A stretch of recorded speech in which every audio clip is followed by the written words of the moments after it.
So I've been asked, what does the real presence mean to me? So as a deacon, there's this really incredible moment that happens at Mass where I'll hand the paten to the priest, right? And then I pour wine and a little drop of water into the chalice, and then I hand that to the priest during the offertory. And that is the last time I touch those vessels until communion. And when I hand them off, the bread and wine mixed with a little water. But then later in Mass, when I receive them back, they are the body and blood of Christ.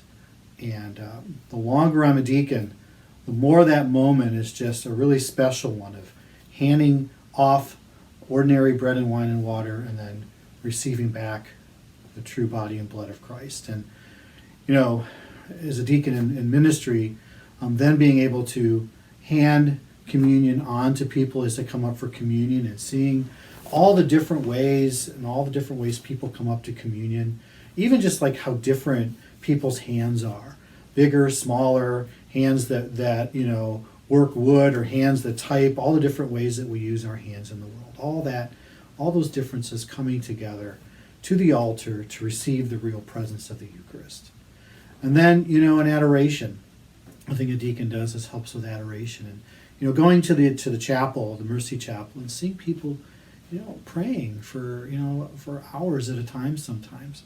Just simply being in the presence of the real presence. And finally, the third thing, we do as deacons is we take communion to the sick, along with a group of specially trained Eucharistic ministers that do this. And really, that's what the tabernacle is really for, is to reserve Eucharist to take to the sick and the homebound. And to be able to bring communion out into the world, to take it to people who are sick and homebound. And even, I'm a contract chaplain and bring communion to prisoners who are incarcerated, and to be part of that. And really what that has taught me is really the faith that people have and the belief that people have in the Eucharist, and how important it is to people, especially those that have been separated from it for whatever reason, even just the pandemic, not being able to receive for so long.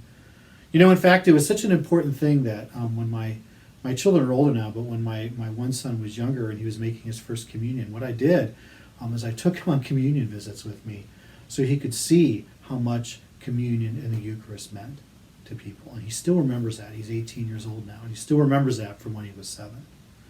So my hope is that, my reflection here, at least for me, will help you think more deeply about what the Eucharist and the real presence means to you in your life, and all the things that we can do together as a church to foster that belief, to believe it more deeply, and to really live out what it means that Christ is really present to us in this very important and meaningful way.